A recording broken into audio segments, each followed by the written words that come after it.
Hello and welcome back to another one of my FPL videos. I of course am the FPL train, and in this video I'm going to be revealing my team selection ahead of game week 33. Now I've got 2 free transfers ahead of this game week, so hopefully I'll finally make the right decisions, because the last couple of weeks has been an absolute nightmare for me, not going to lie. But anyways, before I reveal that, of course, we're going to be looking back in game week 32, which you can see anyway on the screen. And again, it was another shocker from me. Absolute shocker. I mean, I'm on a bad run. This last week has been awful. Game week 30, I was looking really good. Top 50k, you know, looking great. So many green arrows.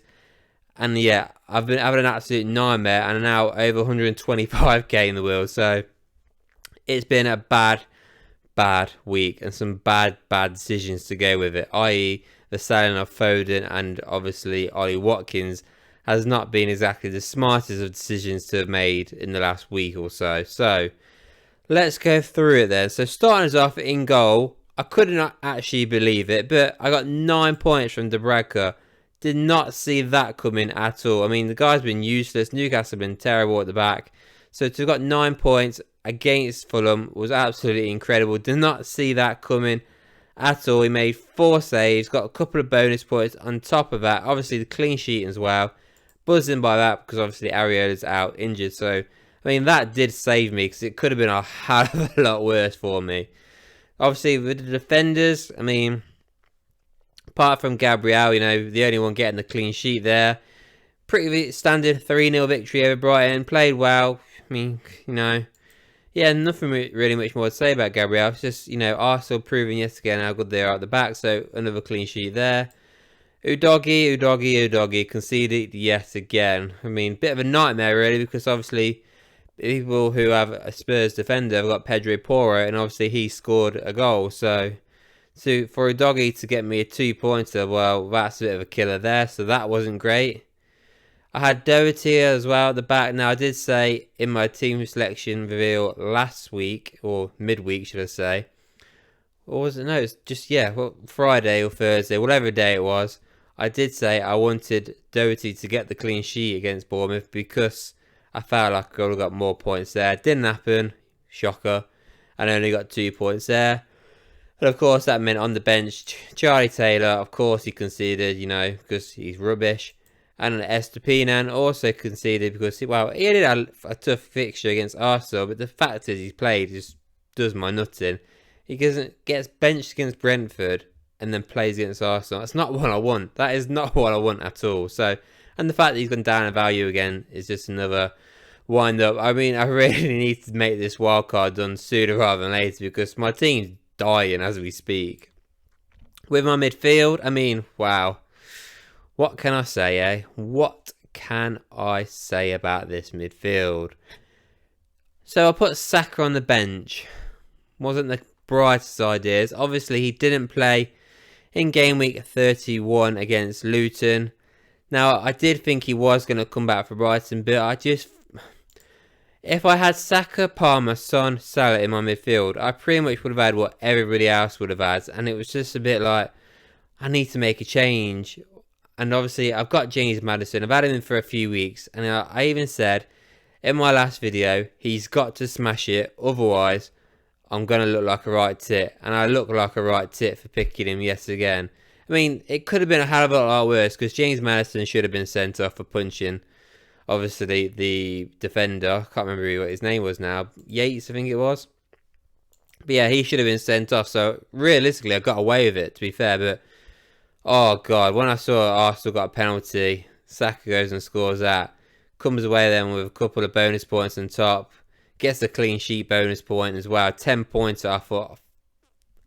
I swear in quite a lot, put it that way. So, yeah, 10 points sitting on my bench. Weren't happy with that. So, yeah, James Maddison, absolute disaster yet again. Just 2 points. I mean, it's not even the fact that he's not, well, that he's blanking. It's the fact that he's coming off early as well every time.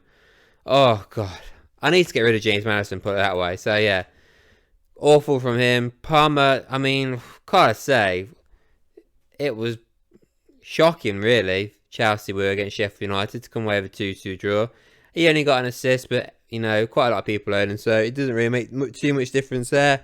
Son, I mean, didn't play amazing, really, did he? He only got an assist there, so that was a bit of a, you know, not a great one. And then Salah, I generally thought he was going to smash against United. He got very lucky because, I mean, he had a few chances against United, but eventually he got the penalty, scored a goal, managed to come away with a bonus point and get me 8 points. So obviously he was my captain, so I got 16 points from him.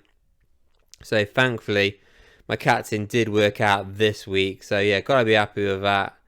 And then my strikers, so I mean, I can't tell you how angry I was with Ivan Toney. The fact that Thomas Frank decides to come out before the Villa game and go, I've benched him because he's had an injury, you know. Well, you know what? Leave him on the bench all game. Because if you left him on the bench all game, I would have had Saka in my team. But no, you didn't. You brought him on in the 81st minute and he did bugger all yet again. Another guy who's killing me. Toney and Anderson are absolutely destroying me. I decided to go different with them and they're not really helping me in the absolute slightest, right? I should have Ollie Watkins and Erling Haaland up front like I did for the majority of the season with Slanky. I don't have them in my team. Both of them absolutely, well, Haaland not so much, but Watkins did, smashed it. And this guy gives me a 1-pointer. Oh my god. Awful. I mean, Darwin Núñez only gets me 5 points. Yet again, just not great. Just not great. Just got 1 assist. I mean, yeah, it's Man United. But the fact is as well, it came off the 67 minutes, which angered me as well. So, 5 points from him, and then a blank to go with Slanky as well. I mean, that was disappointing because it was against Luton. I thought he could do a lot better, but yeah.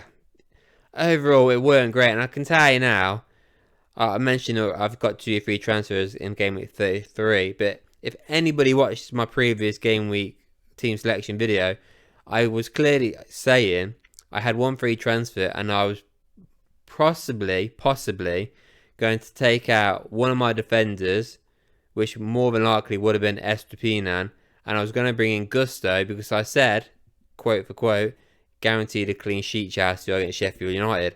Well, thank God I did not do that because 1, he didn't even play, and 2, Sheffield United scored 2 goals, so got away with that one. So overall, shocking week yet again. I mean, it's been an awful week, awful Easter for me in terms of FPL, so yeah. God, I need to get back on the horse soon. But yeah, it doesn't look good. And to be honest, I'm not confident in Game Week 33. Game Week 34 can't come quick enough. Let's get into my team then for 33. And starting us off with the goalkeepers. Obviously, I've got the Bracker in goal because Areola's injured. Still no word yet on when he's going to be back exactly. I might just put Areola as my starting goalkeeper just in case, by miracle, he starts against Fulham.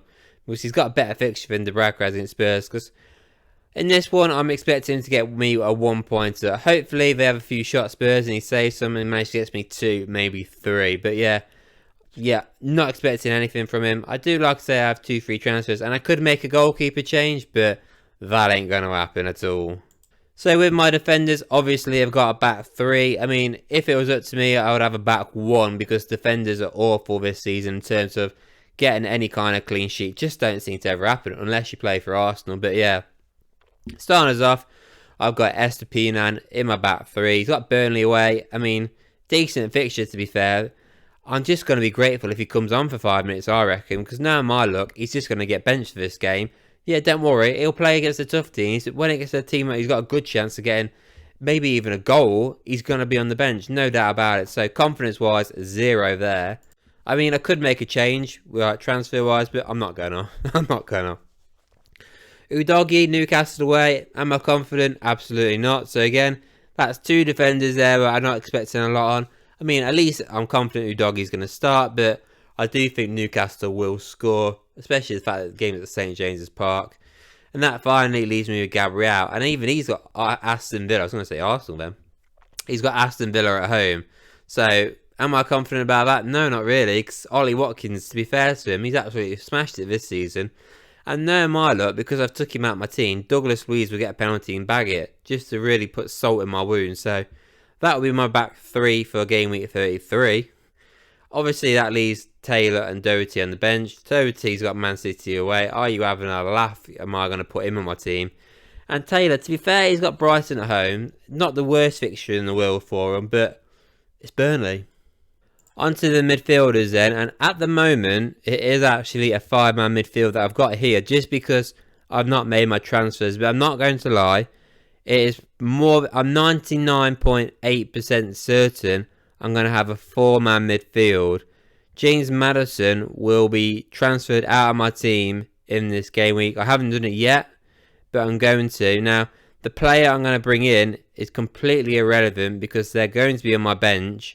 I'm going to 3-hit in game week 34, and then game week 35, I'm going to wildcard. So, whoever that 5th midfielder is, it really does not matter who it's going to be. I'm just going to pick anybody because they're not, well, they're at least going to play 90 minutes for their team, but they're not going to be in my plans at all. It's just, I need to make the transfer to bring in my second player, who I'll talk about a bit later, which is a bit obvious because I'm not mentioning this yet, and we've got strikers left. But anyways, James Maddison will be more than likely, most likely, pretty likely, almost certain will be out of my team for this game week. But for now, he's there just because I haven't made the transfer just yet.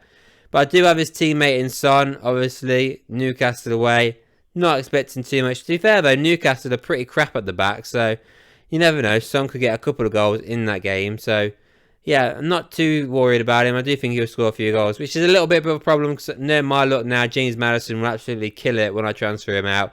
And I'll just hate my life. Cole Palmer's in there. Obviously, he's in there because the guy's an absolute machine this season. Everton at home. He's got to score in that game, surely. Everton, I mean, to be fair, Everton haven't been too bad at the back. And there is a slight worry as well, the fact that Everton got deducted more points. I'm sure they're going to really go for Chelsea because Chelsea, like what I mentioned with, was it Newcastle, are crap at the back as well. So, yeah, not confident with the defence of Chelsea, but I'm damn sure confident that Palmer can score. That also leaves me then with Salah and Saka. So, obviously, I'm going to have Saka back in my team. Great performance in the Champions League as well. And he's got Aston Villa at home. No, it ain't an easy fixture, but Arsenal have got to win. They can't afford to drop points. If they want to win a league title for the first time in 20 plus years, they're going to have to play their best players constantly. So I do think Saka's going to play. And we've seen what Aston Villa are like against some bigger clubs playing that high line. They just get absolutely raped at the back. So I am confident Saka can do well, to be fair. And then obviously Mohamed Salah, I do think is going to kill it as well. Crystal Palace at home. You can't ask for much more. Well, you could ask for much more. You could ask for Sheffield United at home, really. But he gets subbed off after 59 minutes and really screwed me over. So hopefully he'll play 90 minutes in this one and get back an hat-trick. Could really do with him scoring a hat-trick. Although he isn't going to be my actual captain for this game week, which will be annoying because no, my luck now, he will score a hat-trick. But yeah, that will be my midfield for this game week. And finally then onto my strikers. So I do have currently Slanky, Tony and of course Darwin Núñez. But the plan is to bring Erling Haaland for game week 33. Now to do that, I need to free some funds up in my midfield as well to replace him with a striker because I don't have enough money in the bank. Now if I want to get rid of a midfielder, that midfielder's got to be Maddison. I can't get rid of Palmer because not enough money still. So it's a choice of Maddison, Son, Saka or Salah. Well, I'm not taking Salah out. I'm not taking Saka out. And I'm damn sure I'm not taking Son out. Maddison's not been doing it for me, so he's going to go. Now, I can't get rid of Maddison and Solanke because I don't have enough money in the bank to bring in a midfielder. So, it's either Tony or Darwin Núñez. Now, the fact is, as much as I really hate him at the moment, Tony's got Sheffield United at home.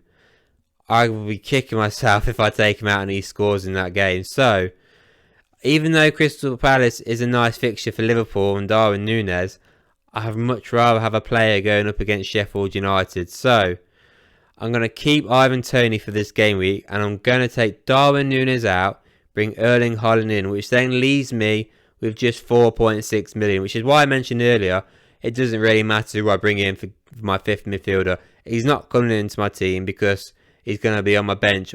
I'm going to have a 3-man striker partnership there. That sounds stupid. But I'm going to have 3 men up front. Erling Haaland's going to play. Tony's going to play. And Solanke's going to play. It's just that 5th midfielder. It really don't matter who I'm going to bring in. Because like I said, I've got 3 hit 34, and I'm going to be wildcarding in game week 35. So, yeah, that is how my team will be. So, obviously, I've not made the transfers yet, but Ivan Toney will replace Darwin Núñez, and that will leave me with Ivan Toney, who obviously has got Sheffield United at home, which is a great fixture, by the way. Fingers crossed he can do something for me, because he's been so long since the guy last scored. And then Slanky, now he's got Man United at home. It ain't the easiest fixture, right? So there is that argument, well, sure you can find a decent fifth midfielder, but the funds wise it doesn't look great. And Man United's defence is pretty crap as well. So, you know, I wouldn't be surprised if Slanky does score. So that will be my team then for game week 33. So Haaland's in, and whatever midfielder I decide to choose. So that is what it's going to be. Erling Haaland will be back in my team. So fingers crossed this works out. Fingers crossed I finally get a green arrow again. It ain't half hard when you're having a bad run in FPL. But yeah, that is how my team's going to be looking for 33. Let me know what you think of my decisions. Let me know what your decisions are. Please don't forget to like this video. Even if you didn't like it, that'd be great. And please don't as well forget to subscribe to this channel. And I'll see you all on the next one.